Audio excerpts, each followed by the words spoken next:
जाति से संबोधित करके दिखाया जाता है कि भैया चमार की जाति के साथ हुआ या वाल्मीकि जाति के साथ हुआ या धोबी जाति के साथ हुआ। चाहिए पैसे से हमें कुछ नहीं है, ये तो चाहेंगे तो हमें पैसे से खरीद लें। और 376 जैसे एक्ट जो धाराएं उन्होंने लगाई और उसके बाद में इन लोग पहुंच चुकी है। और आप देख रहे हो कि यहाँ पर काफ़ी सारे संगठन के लोग यहाँ पर आ चुके हैं। इनका केवल एक ही उद्देश्य है, एक ही ऑब्जेक्ट है, न्याय, justice. We want justice, we want justice. इनका सब ये सब जितने भी संगठन यहाँ पर खड़े हैं ये सब जो है मिलकर प्रोटेस्ट कर रहे हैं। तो हम जानना चाहेंगे, अभी दिल्ली के बाहर से भी काफ़ी संगठन के लोग यहाँ पर चाहेंगे, जो कि मूल निवासी संघ के नेशनल प्रभारी है। हाँ जी सर, आप इसको, इस पूरे मूवमेंट को, इस पूरे मामले को कैसे देखते हैं? मैं ये देखता हूँ कि समाज के अंदर आज की ये घटना नहीं है, बल्कि हर साल आपको कोई ना कोई एक शोषण इस मूल निवासी बहुजन समाज के ऊपर देखने को मिलता है, चाहे वो बच्चे के ऊपर हो, चाहे महिला के ऊपर हो या बुजुर्गों के ऊपर हो। ये सरकार, चाहे वो दिल्ली की गांधीवादी सरकार हो जो राम राज्य सरकार है, और चाहे ये मनुवादी सरकार है जो बीजेपी सरकार है, ये सारी ही सरकार जो है बड़े बड़े वादे करती है इलेक्शन के दौरान वोट लेने के लिए, लेकिन वोट लेने के बाद, सत्ता में आने के बाद हमारे साथ जो अत्याचार पहले से होता आ रहा था वो भी आज तक होता हुआ आ रहा है। मतलब हमारे अंदर बदलाव कहाँ से आया? तो यदि अगर हमें बदलाव लेके आना है अपने समाज के अंदर, तो हमें उनको वोट ना देकर, उनके हाथ में अपनी सत्ता की चाबी ना देकर, अपने लोगों के हाथों में चाबी लेनी होगी। दूसरा, हम ये देखते हैं कि यहाँ पर जब हमारे समाज की लड़की के साथ, बहुजन मूल निवासी लड़की के साथ दुराचार होता है, तो उसको जाति से संबोधित करके दिखाया जाता है कि भैया चमार की जाति के साथ हुआ या वाल्मीकि जाति के साथ हुआ या धोबी जाति के साथ हुआ। लेकिन जब ब्राह्मण की लड़की के साथ ऐसा दुराचार होता है तो उसे देश की बेटी कहा जाता है। ऐसा क्यों? ये मीडिया ही जो ऐसा कहता है कि भारत की बेटी के साथ ऐसा हुआ। क्या हमारी बेटी भारत की बेटी नहीं है? हमारी बेटी दलित की बेटी हो जाती है, हमारी बेटी जो जाति की बेटी हो जाती है। इसका मतलब यहाँ पर जो अभी वर्तमान में भी आप देख सकते हैं, कई सारे मीडिया चैनल यहाँ पर आए हुए, वो खबर क्या दिखाएंगे? यहाँ पर दलित की बेटी के साथ हुआ, वो फला जाति की बेटी के साथ हुआ, लेकिन उनकी महिलाओं के साथ होगा तो बोलेंगे भाई ये देश की बेटी के साथ हुआ। मतलब मीडिया जो, जिससे हम उम्मीद करते हैं कि वो हमारी खबरों को निष्पक्ष रूप से समाज के बीच में ले जाएगी, वो मीडिया ही समाज के साथ दलाली और भड़वागिरी करने का काम कर रही है। तो सबसे पहले ऐसी मनुवादी मीडिया पर हमें भरोसा नहीं करना चाहिए कि वो हमारी जानकारी को, हमारे शोषण को समाज के बीच ले जानी पड़ेगी। जिस तरीके से आप जैसे लोग जो है, जो सोशल मीडिया के अपने चैनल हैं जितने लगातार उभर रहे हैं, वही लोग ऐसी खबरों को लगातार पूरे देश भर में फैला रहे हैं। मैं धन्यवाद करना चाहूँगा इन तमाम साथियों का जो सोशल मीडिया के माध्यम से, यूट्यूब चैनल के माध्यम से जो है सही जानकारी को जो है समाज के बीच जो है प्रचारित कर रहे हैं। हम आज ये भी देख रहे हैं कि अलग अलग संगठनों से, अलग अलग राजनीतिक संगठनों से जो लोग यहाँ पर आए हुए हैं, वो केवल अपने संगठनों के रिप्रेजेंटेशन करने यहाँ पर आते हैं। वो न्याय दिलाने नहीं आ रहे, वो ये दिखाते हैं कि देखो उस जाति से, उस संगठन का आदमी यहाँ पर मौजूद है। देख सकते हैं आज यहाँ पर, क्या सही में वो उस समाज के साथ है या अपने संगठन के लिए, अपनी राजनीतिक पार्टियों के लिए केवल वोट बैंक देकर देना चाहते हैं और उसके बदले में कुछ उनसे हासिल करना चाहते हैं। हो यही रहा है। आज से पहले, आज के बाद, कल भी, परसों भी लोग यहाँ पर मौजूद रहे हैं, वो केवल यहाँ मुआवजा देने की बात कर रहे हैं। मैंने देखा टीवी में क्या कर रहे हैं, भैया हम मुआवजा देंगे। कितना मुआवजा देंगे? 10 लाख रुपए देंगे। हमारी बेटी की कीमत 10 लाख रुपए। उनका कोई आदमी मर जाता है तो करोड़ों रुपए दिए जाते हैं, सरकारी जॉब दी जाती है। भैया ना तो हमें सरकारी जॉब चाहिए, ना ही हमें जो है पैसा चाहिए। हम तो चाहते हैं कि ये जो अत्याचार लगातार हो रहा है हमारे समाज के ऊपर, अभी ये देखेंगे भाई निर्भया जो कांड, क्या आपके मनीषा का जो कांड है, मनीषा कांड को अभी अगले महीने जो 1 साल हो जाएंगे। कितना न्याय मिला उसको, और क्या इसको भी न्याय मिलेगा? लगातार ऐसे होते रहेंगे मामले, देश के कोने कोने में घट रहे हैं। आज इस मुद्दे को जो है हमें जानकारी मिल गई, लेकिन कुछ मुद्दे ऐसे हैं जिनकी जानकारी मीडिया हमारे पास तक पहुंचाती नहीं है। अगर ये जो बात है ये सोशल मीडिया के माध्यम से हम तक पहुंची तो हम यहाँ पर खड़े हुए हैं।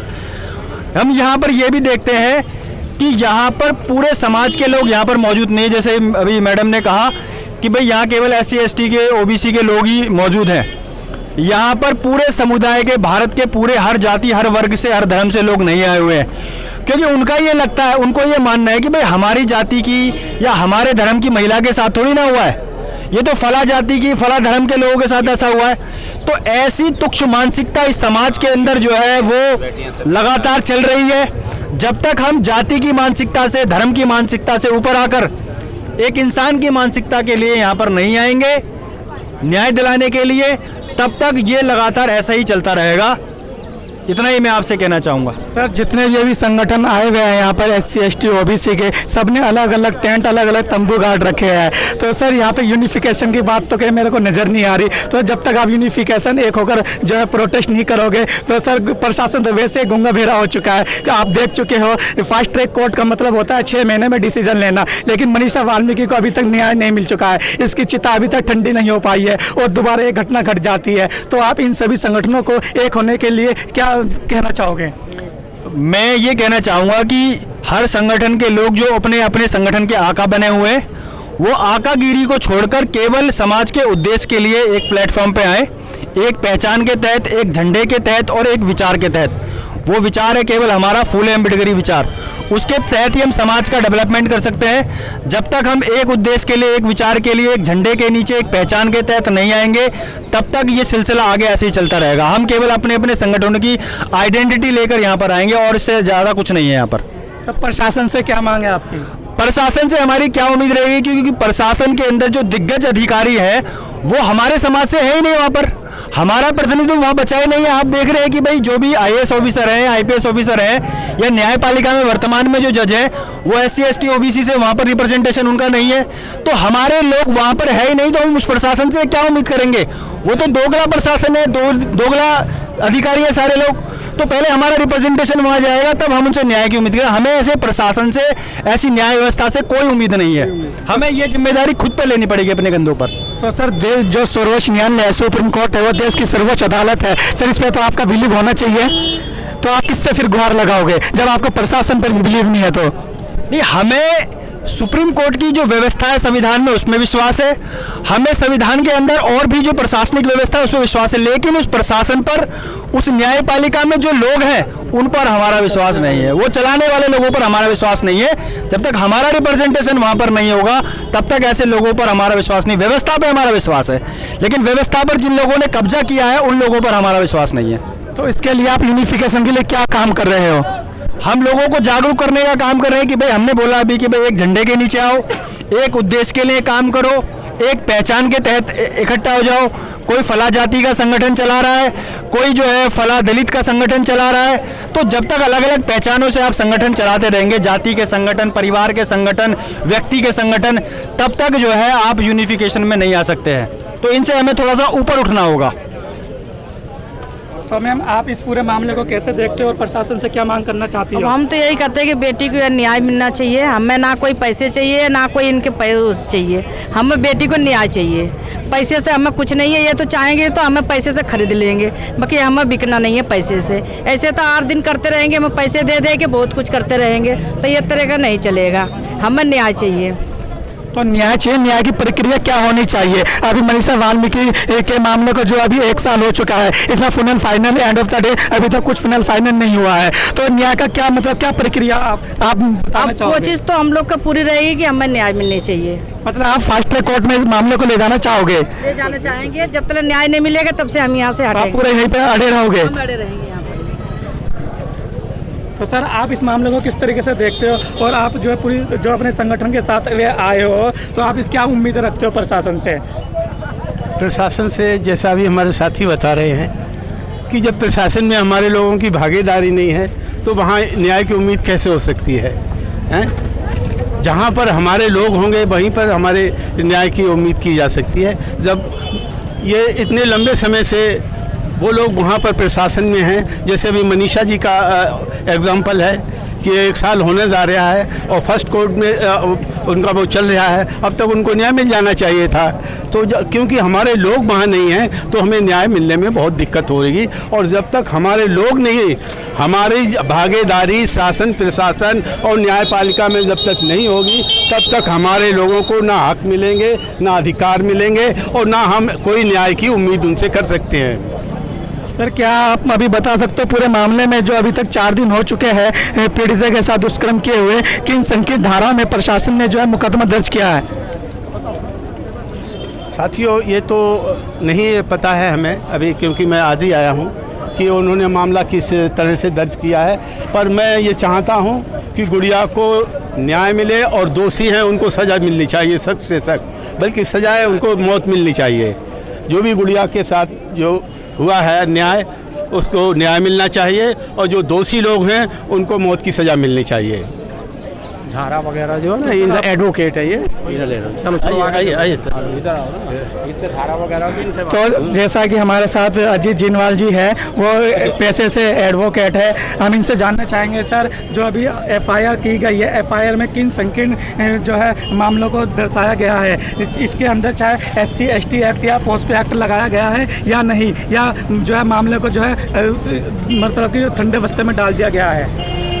इस मामले में पुलिस की शुरू से ही लापरवाही हम लोगों ने देखी, और बाद में जब लोगों ने और कुछ वक्ताओं ने, अधिवक्ताओं ने आकर, एडवोकेट ने आकर यहाँ पर शोर शराबा किया, और कॉलोनी के भी कुछ लोगों ने आकर जब यहाँ पर शोर शराबा किया और पुलिस प्रशासन पर दबाव डाला, तब उन्होंने यहाँ पर धाराएं चेंज करी, जिसमें बाद में 302 पोस्को एक्ट और 376 जैसे एक्ट जो धाराएं उन्होंने लगाई, और उसके बाद में इन लोगों की गिरफ्तारी हुई है। और इसी मामले में हम लोगों ने सबसे पहले कल दिल्ली पुलिस कमिश्नर को और पुलिस कंप्लेंट अथॉरिटी को, पुलिस के भी खिलाफ हमने कानूनी कार्रवाई करने के लिए बोला है, जिससे कि पुलिस वालों ने जो यहाँ पर लापरवाही बरती है हमारे लोगों के साथ में, क्योंकि पुलिस वाले केवल एक यही घटना नहीं है, जितने भी अब तक पीछे से हमारे लोगों के साथ में घटनाएं होती आई हैं, हमारी बहन बेटियों के साथ में जो अत्याचार होता है, वहाँ पर हमेशा से पुलिस ने लापरवाही की है, और दोषियों को बचाने के लिए उन्होंने हमेशा आगे आकर काम किया है। तो उसकी हमने जो दिल्ली पुलिस कंप्लेंट अथॉरिटी है, वहाँ पर उनके चेयरमैन को हमने इसकी शिकायत दी पुलिस वालों के खिलाफ, और दिल्ली पुलिस कमिश्नर को भी हमने शिकायत दी है कि इस मामले में जो ये सारी की सारी घटना हुई है वो पुलिस प्रशासन के खिलाफ भी कार्रवाई करें, और साथ ही हमारी जो बेटी के साथ में ये घटना घटी है उसको जल्द से जल्द न्याय दिलवाएं। और हमारी उनसे मांग है कि इसको दिल्ली पुलिस से क्राइम ब्रांच के पास इस केस को ट्रांसफ़र कर दिया जाए, क्योंकि हमें दिल्ली पुलिस के ऊपर भरोसा नहीं है। तो हम लोग यही चाहते हैं, और ये हज़ारों सालों से हमारे लोगों का शोषण होता है। अभी तो हमारी एक बहन जो मनीषा थी, उसकी भी राख ठंडी नहीं हुई कि एक दूसरी बेटी के साथ में ऐसी घटना घट चुकी, जो कि बहुत ही शर्मनाक है। हम इस देश के मूल निवासी हैं, हम इस देश में रहने वाले मूल नागरिक हैं, और हमारे साथ सदियों से अछूता व्यवहार आज तक होता आया है। और हम लोगों को बता देना चाहते हैं कि ये जो भावना है, ये जो द्वेष की भावना है या जाति वाली जो भावना है, ये लोगों को दिल से निकालनी पड़ेगी, वरना इस देश में इतना बड़ा आंदोलन खड़ा हो जाएगा कि जो इस देश में जातिवाद करने वाले लोग हैं, जो हमारी बहन बेटियों के साथ में अत्याचार करने वाले लोग हैं, वो हमारे इस आंदोलन को संभाल नहीं पाएंगे। अभी भी वक्त है। जिस वर्ण व्यवस्था के साथ आप लगातार चलते आ रहे हैं और हमारा शोषण करते आ रहे हैं, उस वर्ण व्यवस्था को ख़त्म करके इस देश में समानता और भाईचारे को आपको अपनाना पड़ेगा। इस देश में जो संविधान है, इस देश के संविधान के अनुसार आप लोगों को जीना होगा, और हम लोगों को भी आपकी तरह समान मानना आपको पड़ेगा। सर अभी जो है तो सर इसको दलित की बेटी से क्यों संबोधित किया जा रहा है? ये बिल्कुल गलत है। मैं तो दलित वर्ड के ही खिलाफ हूँ, क्योंकि हम लोग दलित नहीं, हम इस देश के मूल निवासी हैं। हम इस लोग कभी राजा हुआ करते थे, जिनको धोखे से इन लोगों ने अपना शोषण, हमारे ऊपर शोषण करने लगे धोखे से। और बात आंदोलन की, जब किसी दूसरे वर्ग की बहन बेटी के साथ में कुछ शोषण होता है, तो हमारी सारी की सारी जितनी भी नीचे वर्ग की जातियां हैं, वो सब उस आंदोलन में जाते हैं, क्योंकि वहाँ पर किसी भी जातीय धर्म की लड़की के लिए नहीं जाते, वहाँ पर एक बेटी के लिए जाते हैं, इस देश की बेटी के लिए जाते हैं। और वो बेटी सबके लिए बेटी है, सबकी बहन है। लेकिन जैसे ही वो बात या वो मामला किसी छोटी जाति के लोगों के साथ में आता है, किसी छोटी जाति की बहन बेटी के साथ में आता है, तो तुरंत ही चमार, वाल्मीकि, भंगी, चूड़ा, इस तरीके के शब्द दिए जाते हैं। और जो हिंदूवादी संगठन है वो आपको इन आंदोलन में नजर नहीं आते हैं, लेकिन जब उनकी बहन बेटी के साथ होता है तो हमारे लोग बढ़ चढ़ कर उसमें हिस्सा लेते हैं, क्योंकि हम जाति की भावना से वहाँ पर नहीं जाते, हम लोग एक बेटी की भावना की तरह वहाँ पर जाते हैं। तो हमारे लोगों को जो ये इस तरीके का माहौल देखना पड़ रहा है, मैं उन लोगों से, मैं सारे ही हिंदूवादी संगठनों से ही बोलना चाहता हूं कि आप लोग भी इसको केवल जाति का नाम ना दें। ये इस देश की बेटी थी, ये भारत की बेटी थी, ये किसी वाल्मीकि जाति की केवल बेटी नहीं थी। प्रशासन से आप क्या अपील करना चाहोगे? प्रशासन से केवल हम इतनी उम्मीद करना चाहते हैं, क्योंकि वैसे तो हमें बहुत ज़्यादा भरोसा नहीं है, क्योंकि जब तक हमारे लोग सरकार में नहीं आएंगे तो हम उनसे क्या उम्मीद कर सकते हैं, जिन्होंने हजारों सालों से हमारा शोषण किया है। तो जो शोषण करते आए तो वो आज भी शोषण करने से कैसे बच सकते हैं? तो शासन से हमें बहुत ज़्यादा उम्मीद नहीं है, लेकिन फिर भी हम चाहते हैं कि हमें मुआवजा नहीं, हमें न्याय चाहिए। हमें मुआवजा नहीं चाहिए, क्योंकि हमें अपनी बहन बेटी की, अपने समाज की इज्जत प्यारी है। हमें पैसे लेकर हमें चुप नहीं बैठना, हमें उस बहन के लिए, हमें उस बेटी के लिए अपनी आवाज़ को बुलंद करना है और दोषियों को कड़ी से कड़ी सजा हम लोग को दिलवानी है। हम प्रशासन से यही उम्मीद करते हैं। सर अभी जो है जितने भी हमारे संगठन यहाँ पे आए हुए हैं सब अपने अलग अलग तंबू के नीचे प्रोटेस्ट कर रहे हैं। वो एकजुट होकर क्यों प्रोटेस्ट नहीं कर रहे? जैसा कि आप सभी को मालूम है कि हमारा प्रशासन गूंगा भेरा हो चुका है। मनीषा वाल्मीकि के केस में भी 1 साल होने वाला है, इसका फाइनल डिसीजन नहीं लिया गया है। तो आप इसको क्या मैसेज देना चाहोगे कि काफ़ी सारे संगठन जो है एक तंबू के नीचे रहकर प्रोटेस्ट करें और प्रशासन पर दबाव बना सके और जो है पीड़ित को न्याय मिल सके? देखिए, ब्राह्मणवादी व्यवस्था ने पहले ही हमारे समाज को 6743 जातियों में बांट दिया है, तो हम इतनी जल्दी कैसे उम्मीद कर सकते हैं कि वो 6743 जो जातियां हैं वो एक तंबू के नीचे आ जाएंगी? क्योंकि यहाँ तो एक ही जाति के कम से कम लाखों संगठन बने हुए हैं।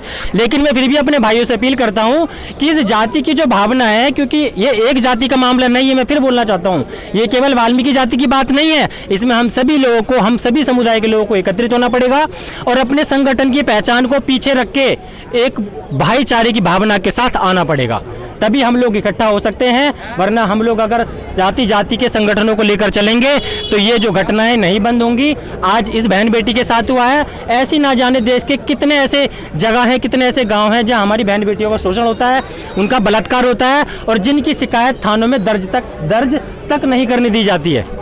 सर अभी जो देखने में आ रहा है सारा सोशल मीडिया का तबका यहाँ पर आ चुका है। यहाँ पे मुख्य धारा की मीडिया कहीं से कहीं नजर नहीं आ रही है, तो आप इसको किस दृष्टि से देखते हो?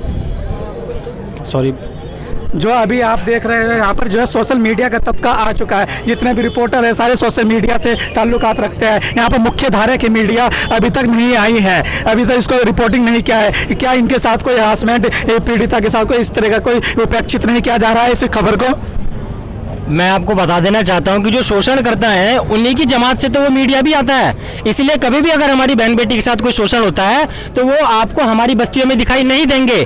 लेकिन अगर उनकी बहन बेटी के साथ, मैं माफ़ी चाहता हूँ, मैं ऐसे शब्दों का इस्तेमाल नहीं करना चाहता, क्योंकि वो बहन बेटी भी हमारी बहन बेटी हैं, हम उनको अलग नज़र से नहीं देखते हैं या हम उसको दूसरी जाति या दूसरे वर्ग का नहीं समझते हैं, वो भी हमारी बहन बेटी हैं। लेकिन उच्च वर्ग की किसी बहन बेटी के साथ में अगर कोई शोषण होता है तो वहाँ पर जितना भी ये मीडिया है, मैं दलाल मीडिया बोलूँगा, ये दलाल भड़वा मीडिया तुरंत वहाँ पर आ जाता है और पूरे देश में एक ऐसा माहौल खड़ा कर देता है कि जैसे कि उस देश में कितनी बड़ी घटना घट गई हो। लेकिन हमारी बहन बेटी के साथ जब ऐसा कोई मामला होता है तो वो दलाल भड़वा मीडिया हमारी बस्तियों में आपको नज़र तक नहीं आएगा। वो फालतू की जो खबरें उनको दिन भर टीवी पर चलाता रहता है, जिसका हमारे समाज से या हमारे जीवन से कोई लेना देना नहीं होता है। तो मैं धन्यवाद करता हूं जो हमारे सोशल मीडिया के जो यहाँ पर साथी आए हुए हैं, कि उनका बहुत बहुत धन्यवाद कि वो अपने चैनलों के माध्यम से, जो यूट्यूबर्स हैं उनके माध्यम से वो इस आंदोलन को एक मजबूती प्रदान कर रहे हैं और पूरे देश में उन्होंने इस खबर को जिस तेजी से फैलाया है, मैं उनका शुक्रगुजार हूँ। धन्यवाद सर। प्लीज बिटिया को न्याय दिलाने के लिए वीडियो को ज़्यादा से ज़्यादा शेयर करें। Thank you.